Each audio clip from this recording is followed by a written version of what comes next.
Bismillahirrahmanirrahim. Innal hamdalillah ta'ala nahmaduhu wa nasta'inuhu wa nastaghfiruhu wa natubu ilayh. Wa na'udzu billahi min shururi anfusina wa min sayyiati a'malina. Man yahdihillahu fala mudilla lahu wa man yudlil fala hadiya lahu. Asyhadu an la ilaha illallah wahdahu la syarika lahu. وأشهد أن محمدا عبده ورسوله صلى الله عليه وعلى آله وأصحابه ومن تبعهم بإحسان إلى يوم الدين وسلم تسليما كثيرا. قال الله جل وعلا: يا أيها الذين آمنوا اتقوا الله حق تقاته ولا تموتن إلا وأنتم مسلمون. Allahumma inna nas'aluka ilman nafi'a wa rizqan tayyiba wa amalan mutaqabbala. Alhamdulillah, pemirsa TV Sunnah dimanapun anda berada, puji dan syukur pada Allah subhanahu wa ta'ala yang telah memberikan kita begitu banyak limpah nikmat, dan dengan taufiknya Allah subhanahu wa ta'ala memudahkan kita untuk bisa melanjutkan kembali pembelajaran kita pada pertemuan kali ini, yang dimana insyaAllah ta'ala kita akan membahas lanjutan pada pembahasan sebelumnya, yang ini kaitannya masih pada hukum mad yang berada pada posisi yang terakhir, yaitu mad lazim, yang dimana kita ketahui bersama bahwa mad lazim ini sendiri dia memiliki dua bagian, ada mad lazim kilmi dan ada mad lazim harfi. Mad lazim kilmi sudah kita lalui bersama bahwa di antara maknanya adalah, intinya adalah dia berada di pertengahan, bukan pada awal surat. Adapun mad lazim harfi ini yang kedua, dia berada di awal surat. Jadi ayat yang pertama, Yang dimana mad lazim ini sendiri kita sudah membahas pada pertemuan sebelumnya bahwa kita ketahui bersama di dalam Al-Quran itu kita tahu bahwa terdapat 30 juz, yang terdiri dari 114 surat. Nah, dari 114 surat ini, tidak semua surat ini diawali dengan mad lazim harfi. Mad lazim harfi ini adalah huruf muqatta'ah, yaitu huruf yang kita baca secara terputus. Artinya adalah sesuai dengan ejaannya. Nah, di dalam 114 surat ini yang ada yang diawali dengan cara membaca huruf muqatta'ah, yaitu bacaan yang terputus-putus itu sekarang dengan ejaannya, itu ada hanya 29 surat dari 114 surat. Sehingga seperti contohnya Al-Baqarah, maka itu diawali dengan bacaan yang dihukumi dengan mad lazim harfi, yang disebut dengan huruf muqatta'ah, yaitu membaca huruf-huruf sesuai dengan ejaannya.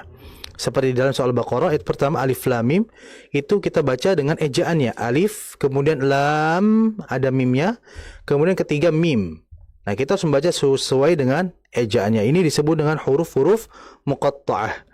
Yang dimana huruf muqatta'ah, huruf yang keluar dalam ayat pertama di beberapa surat, itu secara keseluruhan itu terdapat 14 huruf yang keluar pada huruf muqatta'ah. Apa saja? Disebutkan oleh Syekh Sulaiman Al-Jamzuri rahimahullah ta'ala rahmatan wasi'ah. Beliau menjelaskan kepada kita bahwasanya di antara huruf yang keluar dari huruf-huruf muqatta'ah, yang keluar dari awal ayat di beberapa surat, itu adalah silhu suhairan man qata'ka. Nah, kalimat atau rumus ini, yaitu rumus silhu suhairan man qata'aka, ini 14 huruf ini, itu semua hurufnya berada pada awal ayat di beberapa surat. Seperti contohnya sad tadi, silhu sad, yaitu ada dalam surah Sad. Kemudian lamati, sil, lam, ada dalam surah Al-Baqarah, alif lam. Nah, itu 14 huruf tadi yang dirumuskan dengan istilah silhu suhairan man qata'aka, itu merupakan huruf-huruf yang keluar pada ayat pertama di beberapa surat, yaitu yang keluar dari 29 surat tadi. Nah, perlu diperhatikan bersama, tadi kita sudah membahas mengenai huruf-huruf muqatta'ah, yaitu huruf-huruf yang memang dibaca dengan cara dibaca panjang, yang dia ada pada awal ayat di beberapa surat, yaitu ayat yang pertama, ya, di mana tadi ada 14 huruf yang ada pada huruf-huruf muqatta'ah. Jadi kalau ada yang nanya, ada yang bertanya, apa itu huruf muqatta'ah? Huruf muqatta'ah itu adalah huruf yang ada, yang dibaca, yang berada di awal ayat di beberapa surat. Jadi misalkan di surat Al-Baqarah, ayat pertama, ayat awal. Nah, itu kan alif lam mim. Nah, ini disebut dengan huruf muqatta'ah. Yang diawali oleh huruf-huruf muqatta'ah ini, kita harus membacanya sesuai dengan ejaannya, bukan sesuai dengan hurufnya. Kalau secara zahir hurufnya itu kan alam, ya, alif, lam, dan mim. Akan tapi ternyata dalam penerapannya kita tidak bisa sesuai dengan huruf, akan tapi sesuai dengan ejaannya. Nah, dari 14 huruf tadi yang keluar di huruf-huruf muqatta'ah, semuanya tidak dihukumi dengan membaca 6 harokat. Karena kita tahu mat lazim ini adalah mat yang dibaca 6 harokat. Dan ini kesepakatan ulama. Ya, kita harus membaca dengan 6 harokat. Dan 6 harokat ini merupakan harokat yang mentok paling akhir. Jadi dalam riwayat Hafs an Asim itu, paling panjang mat itu ya mat lazim ini. Sebagaimana Al-Imam Syekh Ibrahim As-Samannudi dalam kitabnya Tuhfatus Samannudi, itu beliau menjelaskan pada bait 111. Ya, beliau menjelaskan bahwa aqwal mudud lazimun, bahwa mat yang paling kuat, artinya paling panjang dalam membaca kadarnya, itu adalah mat lazim. Yang kita ketahui bahwasanya mat lazim itu dibaca 6 harakat. Sehingga dari 14 huruf tadi yang disebutkan silhu suhairan man qata'aka, ternyata itu dibagi menjadi 4 hukum. Maksudnya 4 hukum itu apa? Dari sisi panjangnya. Yang pertama, ada huruf yang dibaca 6 harakat, yaitu 6 harakat ini sebagaimana disebutkan adalah naqasa asalukum, ya, ainnya ditiadakan, berarti naqasa salukum, ya. Jadi naqasa salukum ini dia dibaca 6 harakat apabila keluar pada huruf muqatta'ah ayat yang pertama, ya. Adapun yang kedua itu adalah hukum mat lazim, ya, huruf muqatta'ah yang dia itu dihukumi boleh dibaca 6 harakat dan juga tidak mengapa dibaca 4 harakat juga, yaitu huruf ain. Jadi huruf ain itu sebagaimana perkataan dari Syekh Sulaiman Al-Jamzuri, beliau mengatakan wa ainu dzu wajhaini wat tulu akhas. Beliau menjelaskan bahwa ain itu dzu wajhain. Dzu, huruf ain itu yang keluar pada huruf muqatta'ah, yang keluar pada ayat pertama di surat, contoh surat Maryam, ya. Itu kan ada huruf ain, kaf, ha, ya, ain. Nah, ada ain tuh. Nah, huruf ain ini dihukumi pada huruf-huruf muqatta'ah dengan hukum yang kedua, yaitu apa? Dia boleh dibaca 6 harakat, asalnya 6 harakat, ya. Akan tapi ternyata tidak mengapa kita membaca dengan 4 harakat. Tapi asalnya 6 harakat. Karena kan dia dihukumi dengan mat lazim. Mat lazim. Namun kenapa dia itu boleh 4? Yaitulah para ulama mereka mengatakan tidak masalah untuk membaca 4-nya. Tapi lihat, Syekh Sulaiman menjelaskan di akhir baitnya, beliau mengatakan apa? Wattulu akhos. Akan tetapi yang dibaca 6 harakat ini jauh lebih utama. Artinya, walaupun huruf ain ini boleh dibaca 4, namun 6 harakat ini lebih baik. Tapi tidak menyalahkan yang membaca 4 harakat. Nah, kemudian huruf muqatta'ah yang dihukumi dengan yang ketiga ini adalah dia yang ada pada ayat pertama di beberapa surat, dia dihukumi dengan membacanya 2 harakat saja. Tadi kan disebutkan 6 harakat yang pertama. Yang kedua ini 6 harakat tapi juga nggak mengapa 4 harakat juga. Adapun yang ketiga ini dia dibaca matnya kadarnya 2 harakat saja. Yang disebut dengan mat lazim, mat tabi'i harfi. Mat tabi'i harfi, yaitu hurufnya cuma 5, yaitu hayyun, tahur, ya, ha, ya, to, ha, ra. Makanya kalau contohnya ha dalam surat Al-Ahqaf, ha, mim, itu yang panjang mimnya. Akan tapi hanya dibaca 2 harakat, karena tadi dia termasuk dalam kategori huruf muqatta'ah yang diam adalah mat tabi'i harfi, ya. Kemudian contoh kalau mengapa kok Yasin ya-nya pendek? Karena memang ya itu dihukumi dengan mat tabi'i harfi. Jadi itu yang kita ketahui. Kemudian yang keempat, yang terakhir adalah dia tidak dibaca panjang. Yaitu apa? Cuma satu, yaitu alif. Jadi kalau ada alif, ada Al-Baqarah ya, alif itu nggak dibaca panjang. Tapi tetap ejaannya itu harus jelas. Alif itu kan adalah a, lam, kemudian fa. Makanya ada bunyi fa, alif. Karena memang kita membacanya harus sesuai dengan ejaan hurufnya itu. Nah, itu yang kita pahami bersama, sehingga huruf muqatta'ah yang kita kenal yang dia berada di ayat pertama di beberapa surat, ternyata tidak semuanya dibaca 6 harokat. Ada beberapa hukum ya, ada yang 6, ada yang 46, kemudian juga ada yang 2, dan ada yang tidak dibaca panjang. Itu mengenai lazim, huruf muqatta'ah. Kemudian ternyata yang perlu kita ketahui bersama juga, ternyata mad lazim ini memiliki 2 hukum. Ya, mad lazim harfi ya. Mad lazim harfi ini memiliki 2 hukum, yaitu ada mad lazim harfi mutsaqqal dan juga ada mad lazim harfi mukhaffaf. Nah, kemudian kita akan mengetahuinya. Apa itu mad lazim harfi mutsaqqal dan apa itu mad lazim harfi mukhaffaf? Yang pertama, mad lazim harfi mutsaqqal adalah mad lazim ya, mad lazim yang dia ada pada awal surat, artinya ayat yang pertama di beberapa surat, yang dia ini diidghamkan, atau bahasa mudah kita gini aja. Kita menggunakan bahasa yang mudah saja. Mad lazim harfi mutsaqqal adalah mad yang ada di ayat pertama di beberapa surat yang ada tasdidnya. Udah seperti itu aja. Ya, kalau itu kita menginduk kepada Al-Quran Indonesia. Ya, kalau menginduk kepada Al-Quran Madinah, Mushaf Madinah, itu tidak ada tasdid memang. Tapi kalau kita maknakan, itu adalah diidghamkan. Yang diidghamkan. Tasdid itu kan artinya apa? Diidghamkan. Contoh, mad lazim harfi mutsaqqal, ya, jangan jauh-jauh, Al-Baqarah. Al-Baqarah. Tadi disebutkan bahwa mad lazim harfi mutsaqqal adalah mad yang diidghamkan. Mad yang dia dimasukkan. Ya, pada huruf yang kedua. Contoh, alif, lam. Lam itu kan secara ejaannya adalah lam, alif, kemudian mim. Ya. Setelah huruf lam ini kan ada huruf apa yang ketiganya? Mim. Nah, cuman kalau kita perhatikan di ujung huruf lamnya secara ejaan ada huruf apa?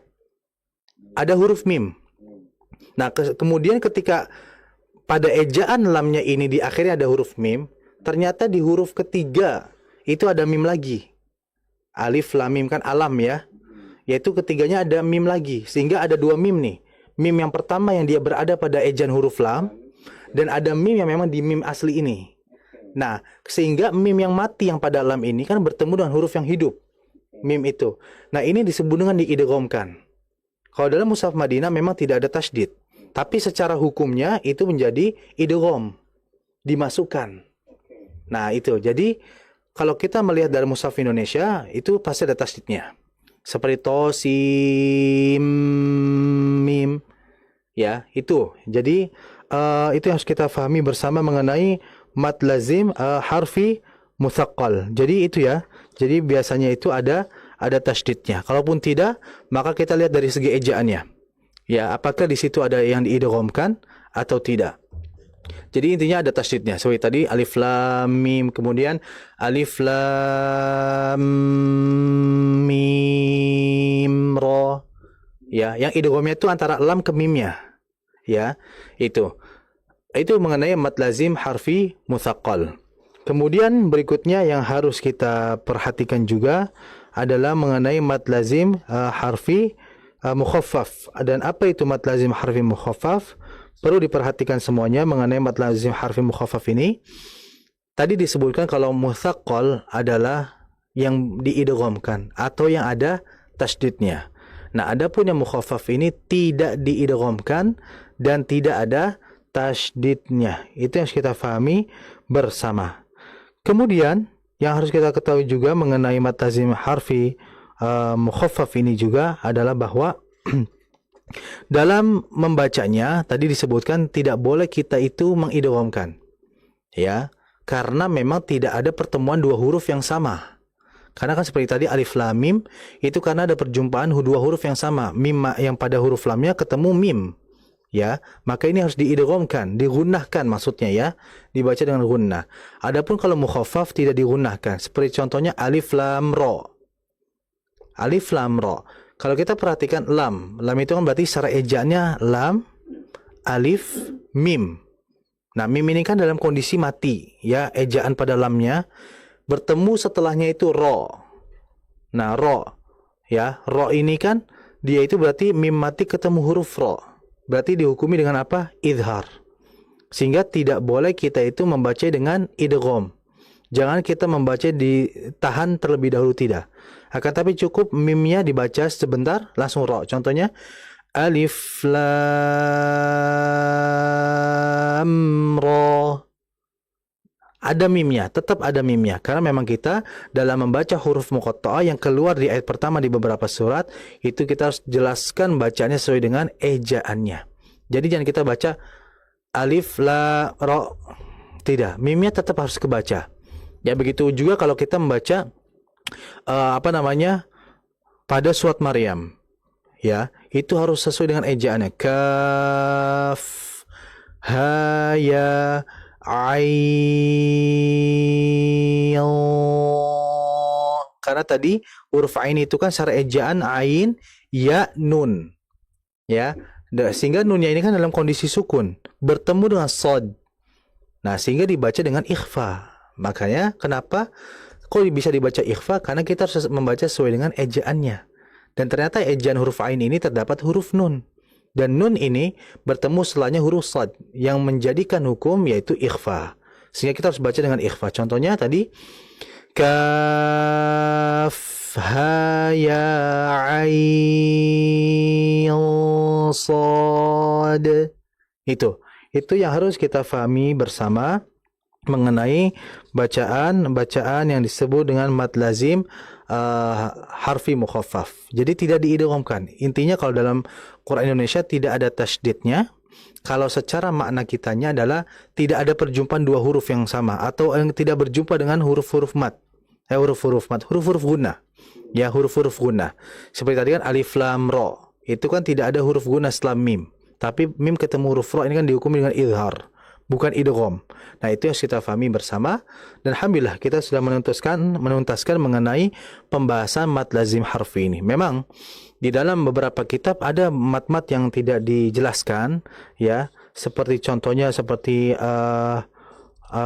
mad ta'zim, kemudian ada istilahnya di situ ada mad farq, ya.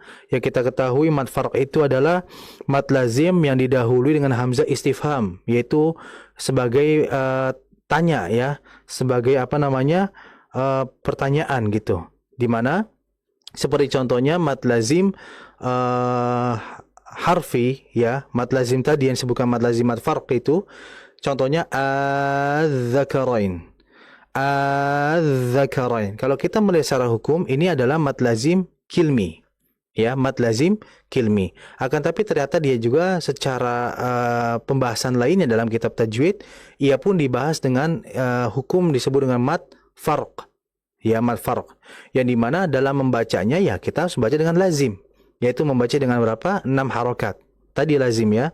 Cuman mad farq ini yang perlu kita ketahui dalam riwayat Hafs an Asim jalur Syatibi itu dia boleh dibaca dengan dua cara. Yang pertama itu adalah dengan membacanya 6 harokat, yaitu mad lazim, ya. Contohnya tadi az-zakarain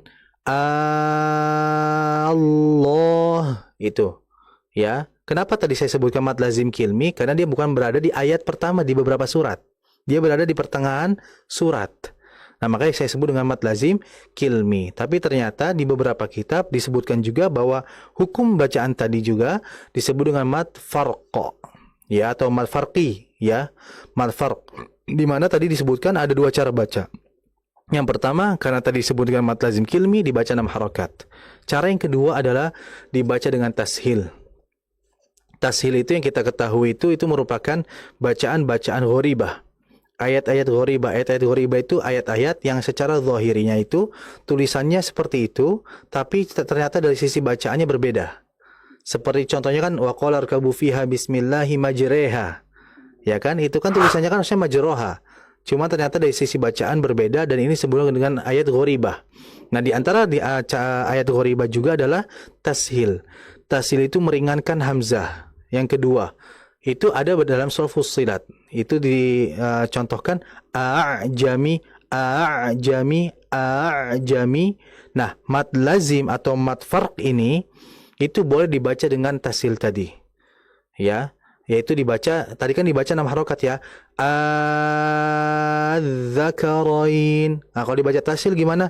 Az-zakarain, az-zakarain. Jadi kayak 2 harokat. Ya, menyeret bacanya itu. Az-zakarain. Jadi tulisan aslinya itu AA. Cuman A yang keduanya itu di apa ya? Diseret aja. Az-zakarain seperti itu. Nah, itu yang kita pahami bersama mengenai mad farq ini. Nanti juga ada pembahasan lagi mad ta'zim.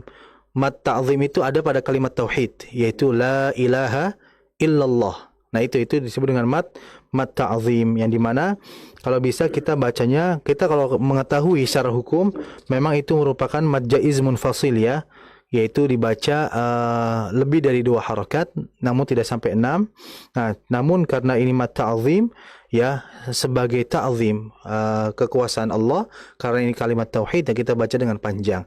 La itu kan ada la ketemu hamzah. Nah, kalau kita perhatikan kalimat la ilaha illallah, la yang pertama itu pasti ada benderanya. Karena memang setelahnya itu ada hamzah. Nah, itu yang kita pahami bersama mengenai mad ta'zim. Sehingga alhamdulillah untuk pembahasan mengenai mad ini kita sudah menuntaskannya semua, dan perlu diketahui bersama bahwa ringkasan pada mad lazim harfi ini adalah bahwa mad lazim harfi ini pada intinya adalah dia mad yang keluar di ayat pertama di beberapa surat. Yang tadi disebutkan bahwa yang keluar hukum mad lazim harfi ini yang kita sebut dengan huruf muqatta'ah itu terdapat 29 surat saja dari 14 surat. Nah, kemudian mad lazim harfi ini, hukum yang masuk kategori mad lazim harfi ini dalam segi bacaannya itu huruf-hurufnya disebut dengan huruf muqatta'ah. Jadi huruf muqatta'ah adalah huruf yang ada pada ayat pertama di beberapa surat, yaitu tadi di 29 surat. Ya, yang dimana dalam membaca huruf muqatta'ah ini kita harus membacanya sesuai dengan ejaannya, bukan dengan secara zahir hurufnya. Kayak tadi saya contohkan alif lam mim. Kita harus membaca sesuai dengan ejaannya, alif, lam, mim, bukan alam. Ya, karena secara zahirnya itu alam. Cuman huruf muqatta'ah ini dia harus dibaca sesuai dengan ejaannya. Kemudian berikutnya, kalau mad lazim harfi mutsaqqal adalah mad yang berada di ayat pertama di beberapa surat yang ada tasydidnya, itu mutsaqqal. Adapun mukhaffaf maka itu tidak ada tasydidnya. Atau istilah lainnya adalah kalau mutsaqqal itu diidghamkan, kalau mukhaffaf itu tidak diidghamkan. Dan jika ada pertanyaan apakah mad lazim ini atau huruf muqatta'ah, apakah huruf muqatta'ah ini semuanya dibaca 6 harakat? Maka jawabannya tidak. Ya, karena dibagi tadi menjadi 4 hukum. Ada yang 6 harakat, ada yang dia itu 6 harakat tapi juga boleh 4 harakat, dan ada ternyata yang 2 harakat, dan juga ada yang tidak dibaca panjang. Sehingga kalau ada yang bertanya apakah huruf-huruf muqatta'ah itu dibaca panjang semua, maka jawabannya tidak. Ya, karena tadi dibagi menjadi 4 hukum. Ya, itu yang harus diketahui bersama oleh pemirsa TV Sunnah dimanapun Anda berada. Alhamdulillah kita sudah menuntaskan mengenai pembahasan mad lazim harfi ini. Barakallahu fikum. 94,3 FM Kita Radio. Terima kasih pendengar Radio Kita FM, Anda masih membersamai kami di frekuensi 94,3 MHz Radio Kita FM, meniti ilmu menata hati. Masih di program Kalam Kajian Live malam hari, interaktif bersama dengan Ustadz Fauzi Abu Fasya Hafizahullah Ta'ala. Di sesi yang pertama tadi kita sudah menyelesaikan pembahasan tentang hukum dari mad lazim harfi ya. Dan insyaallah di sesi yang kedua ini kita akan mengajak Anda untuk lebih menggali lebih dalam ya pembahasan kita, yaitu kita akan mengetahui hukum-hukum tajwid dari Quran surat Ad-Duha yang akan dibahas oleh Ustadz Fauzi Al-Fasya. Sambil kami juga menantikan partisipasi dari teman-teman pendengar yang ingin memperdengarkan bacaan Qurannya. Silakan Anda bisa membaca Quran surat Al-Insyirah sebagaimana yang tadi kami sampaikan di awal Dan juga sebelum break tadi, Anda bisa mengirimkannya melalui voice note atau pesan suara WhatsApp ya di 0852 10 943 943. Silahkan Anda bisa membaca Quran surat Al-Insyirah yang insya Allah nanti akan dikoreksi oleh Ustadz Fauzi Abu Fasyah. Sementara itu kita juga persilakan kepada Ustadz Fauzi untuk melanjutkan pembahasan hukum-hukum tajwid yang terdapat di surat Ad-Duha. Tafadhol Ustadz Fauzi.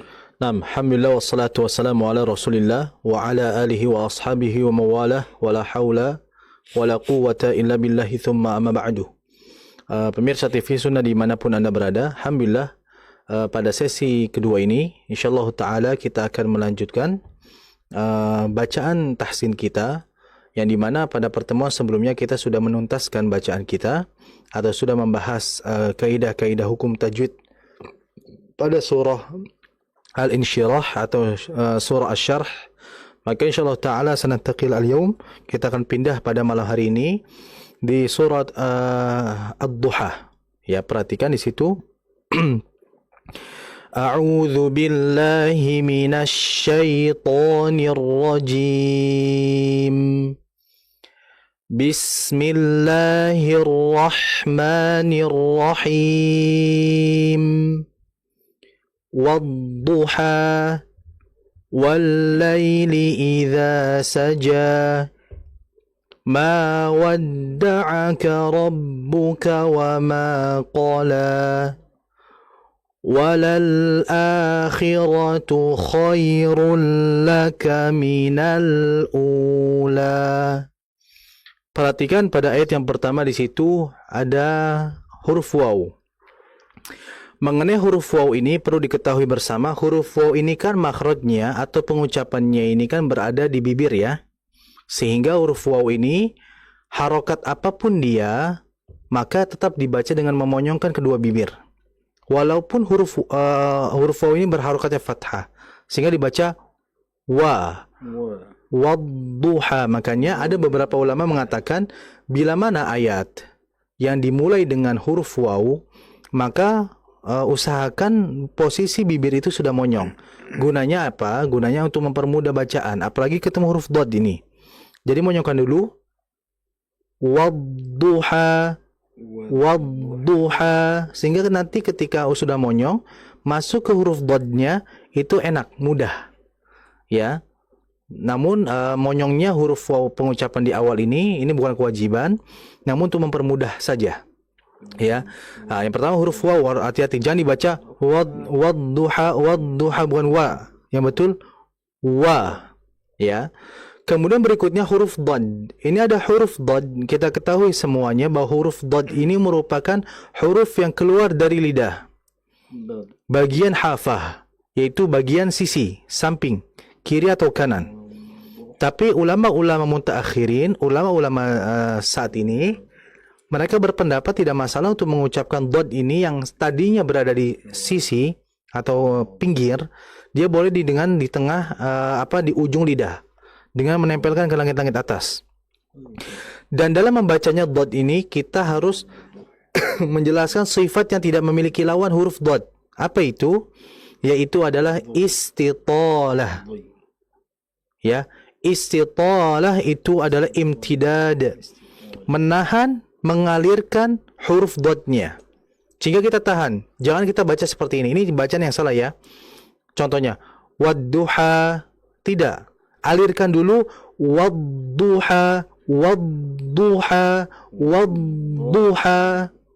Jadi nah itu ditahan, seperti itu. Nah itu disebut dengan istitalah, ditahan dulu, wadduha. Nah itu. Dan juga dalam membaca du harus jelas. Jangan kita baca wadduha. Nah, kalau wadduha itu menyerupai huruf dal.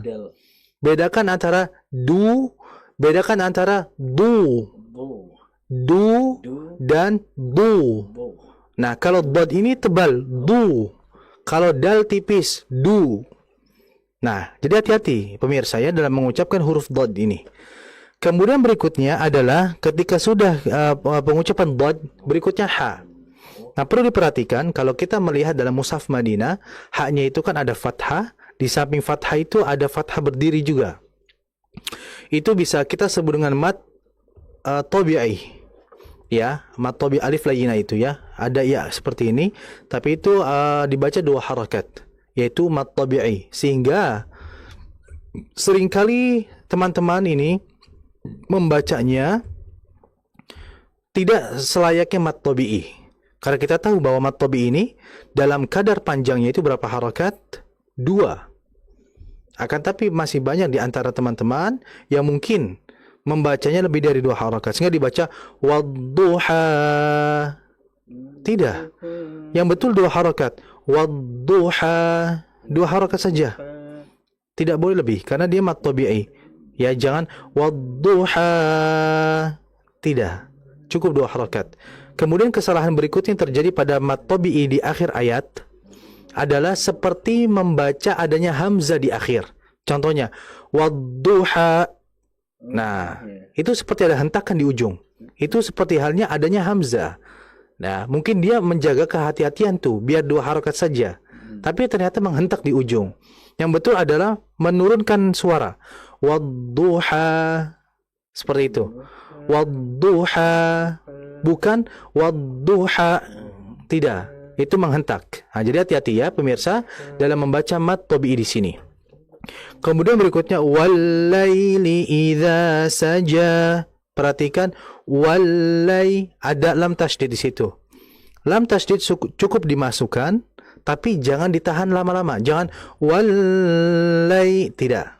Masuk selesai. Wallaili, wallaili, seperti itu. Karena terkadang ada beberapa yang masih menahannya. Ya, yang ditahan itu adalah idgham bi gunnah. Ya, yang ada unsur-unsur gunnahnya. Ini hanya tasydid lam saja. Jadi cukup dimasukkan, selesai langsung dibaca harakatnya. Wallaili. Nah, kalau mau mengalirkan baru di madlinnya. Apa tuh madlin? Di situ ada lai. Ya mati, sebelumnya ada huruf lam berharokat fathah. Maka ini dibaca dengan mengalirkan. Wallaili idza saja. Nah, perhatikan dalam baca idza saja, saja. Nah, jimnya juga sama dibaca 2 harakat karena memang dia masih termasuk mat tabi'i. Kemudian berikutnya ma wadda'aka rabbuka wa ma qala. Perhatikan ma di situ 2 harakat. Ya, ma wadda'aka, wadda'aka, dalnya terdapat tasydid. Kita hentak. Ma wadda'aka, ma wadda'aka, dalnya dihentak. Kemudian berikutnya ma wadda'aka rabbuka, sama, ba juga ditahan. Jangan baca gini. Ma wadda'aka rabbuka wa ma. Nah, tidak. Ditahan dulu. Ma wadda'aka rabbuka wa ma qala. Nah, jadi hati-hati dalam membaca qafnya. Wa ma qala. Jangan kita baca wa ma qala. Jadi seakan-akan kayak kala. Yang betul adalah qala. Sehingga yang menjadi perhatian kita adalah menebalkan huruf qafnya. Ya, sehingga kita baca apa? Ma wadda'aka rabbuka wa ma qala. Itu yang benar. Adapun jika kesalahannya adalah seperti ini. Ma wadda'aka rabbuka wa ma qala, qala. Jadi nanggung. Qafnya tidak jelas, kafnya pun tidak jelas. Jadi yang betul qala. Ya, qala, seperti itu. Kemudian yang terakhir adalah walal akhiratu. Perhatikan di situ setelah lam yang pertama ada lam yang kedua dalam kondisi yang mati. Maka kita harus alirkan dulu. Walal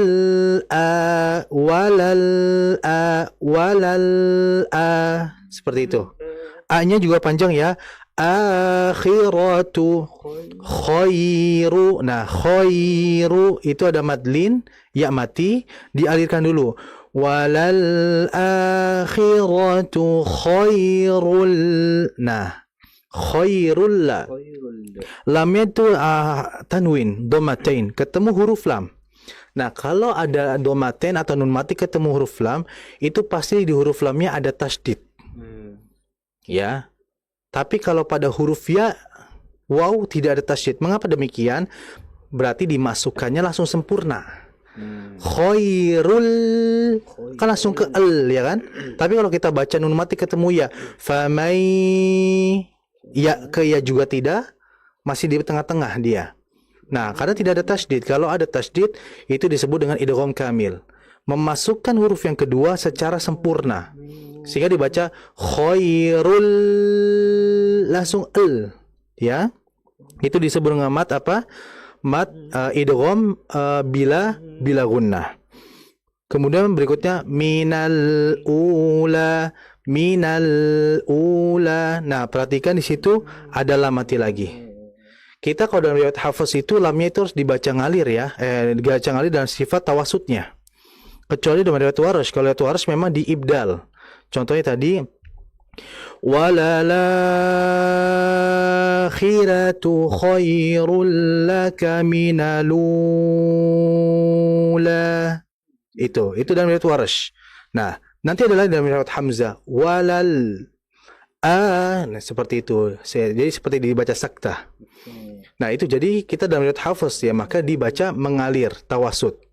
Hati-hati dalam membaca lam mati, karena seringkali kita dalam membaca lam ini terlalu terburu-buru ya, sehingga tidak menjelaskan sifat tawasudnya. Seperti Al-Fatihah, Alhamdulillahi Rabbil Alamin. Tidak, Alhamdulillahi Rabbil Alamin. Jelaskan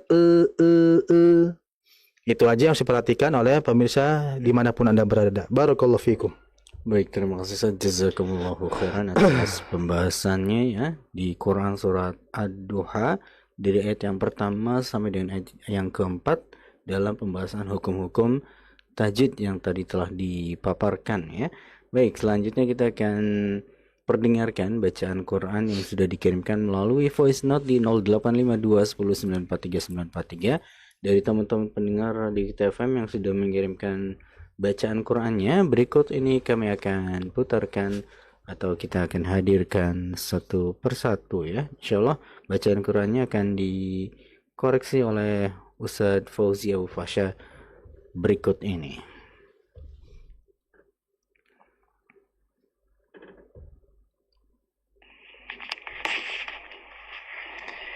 أعوذ بالله من الشيطان الرجيم بسم الله الرحمن الرحيم ألم نشرح لك صدرك ووضعنا عنك وزرك الذي أنقض ظهرك ورفعنا لك ذكرك فإن مع العسر يسرا إن مع العسر يسرا فإذا فرغت فانصب وإلى ربك فارغب.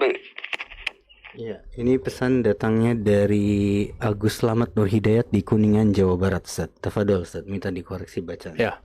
Masya Allah, barakallahu fi. Bagus, Masya Allah, dengan kadar yang cepat tapi tetap memperhatikan tajwidnya. Namun tadi perlu diperhatikan bahwa kecepatan tadi sudah bagus, namun dalam pengucapan hurufnya hati-hati juga, tetap harus diperhatikan kesempurnaan. Seperti tadi contohnya wawada'na, wawa. Jangan sampai dibaca wawa. Jadi wa yang keduanya tidak sempurna. Ini mungkin karena dampak dari terburu-buru ya, atau terlalu cepatnya bacaan. Jadi hati-hati mengenai itu ya. Kemudian tadi yang nampak sekali adalah mengenai sifat saja, sifat pada huruf ghain. Huruf ghain tadi kan fa idza faragta fansab, faragta. Tadi itu dalam aliran masih tidak sempurna, kemudian ketebalannya. Hati-hati di huruf ghain. Memang huruf ghain ini merupakan huruf yang rawan, karena memang rawannya karena dari sisi ketebalan. Ya, tadi bacanya masih fa idza faragta. Harusnya faragta. Itu. Kemudian yang kedua adalah fansab. fansab. Kita harus menebalkan huruf sadnya, ikhfanya.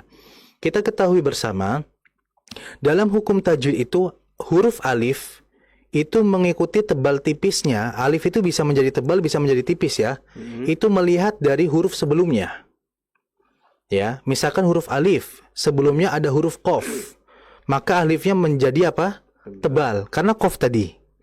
Adapun bila alif sebelumnya huruf mim, maka alifnya menjadi tipis sehingga alif ini mengikuti huruf sebelumnya.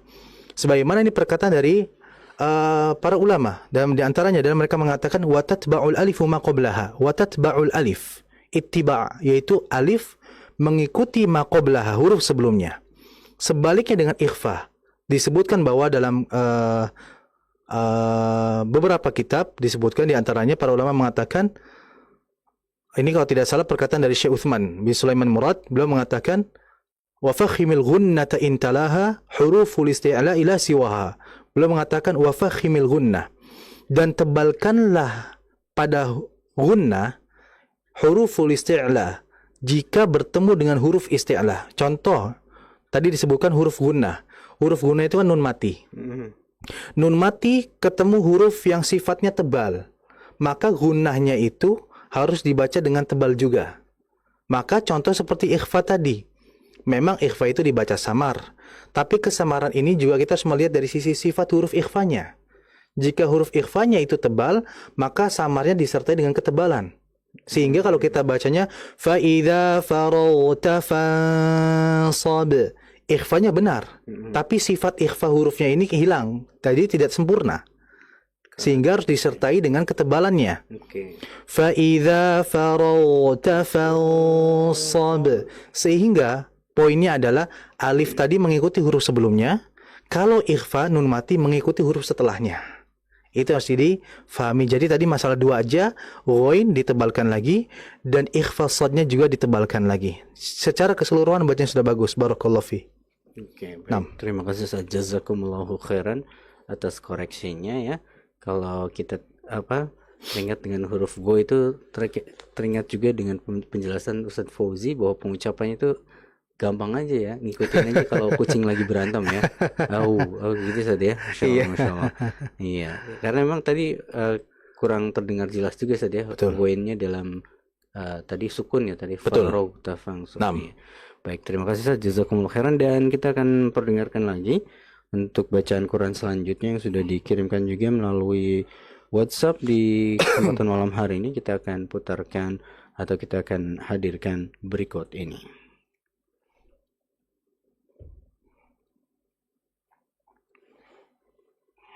أعوذ بالله من الشيطان الرجيم بسم الله الرحمن الرحيم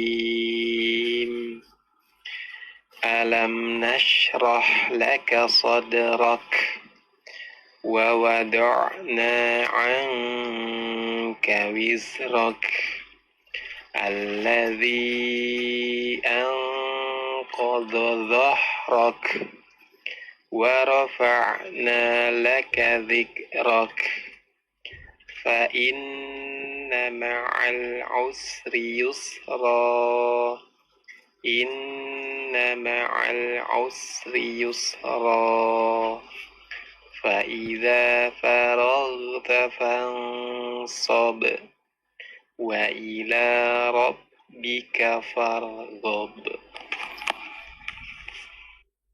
Ya, silakan Ustaz. Ya, barakallahu fi. Masyaallah bagus bacaannya. Namun ada beberapa poin yang harus diperhatikan. Yang pertama adalah tadi ikhfanya sudah bagus untuk qaf ya. Cuman memang huruf ikhfa qaf ini, ikhfa pada huruf qaf ini berbeda dengan ikhfa pada huruf-huruf yang lain seperti shad, dad gitu ya. Karena langsung masuk ke eng. Nah, tadi itu langsung dimasukkan ke engnya. Alladzi anqa. Jadi jangan itu samarnya jelas itu mah. Harusnya anqa seperti itu. Itu yang pertama. Kemudian kedua yang terakhir itu adalah ini, sinnya harus ditipiskan. Fa inna ma'al usri yusra. Inna ma'al usri yusra. Ditipiskan sinnya dan juga alirannya dijelaskan lagi. Jadi tadi masalah itu saja. Tadi seperti terdengar tebal, usri yusra. Nah, harusnya usri yusra. Nah, jadi sinnya dibaca tipis saja. Itu saja yang harus diperhatikan. Barakallahu fi. Baik, terima kasih Ustaz. Jazakumullahu khairan atas koreksinya. Demikian tadi untuk teman-teman pemirsa dan pendengar radio Kita FM yang sudah bergabung, dan terima kasih sudah berinteraktif di kesempatan malam hari ini. Ya Ustaz, nampaknya waktu juga yang membatasi perjumpaan kita. Mad sudah selesai Ustaz pembahasannya. Ya. Pertemuan selanjutnya nanti kita bahas lagi atau gimana Ustaz? Ya, insyaallah taala kita di pertemuan berikutnya kita akan membahas salah satu kitab yang cukup fenomenal yang dikarang oleh Syekh Sulaiman Al-Jamzuri rahimahullah taala, yaitu matan Tuhfatul Atfal. Baik. Ya, insyaallah taala kita akan bahas matan itu. Iya, sangat menarik untuk dinantikan Ustaz. Jazakumullah khairan Ustaz. Barakallahu fikum atas waktu yang telah disempatkan untuk bisa hadir di studio dan berbagi ilmu dengan teman-teman pemirsa dan pendengar radio Kita FM, dan juga kami ucapkan terima kasih jazakumullahu khairan atas kebersamaan Anda pemirsa dan pendengar radio Kita FM. Mohon maaf atas segala kekurangan. Pada akhirnya saya Hafid dan juga Ustaz Fauzi Abu Fasya mohon pamit undur diri dari ruang dengar Anda semuanya. Kita tutup perjumpaan kita dengan doa kafaratul majlis. Subhanakallahumma bihamdika asyhadu an la ilaha illa anta astaghfiruka wa atubu ilaik. Wassalamualaikum warahmatullahi wabarakatuh.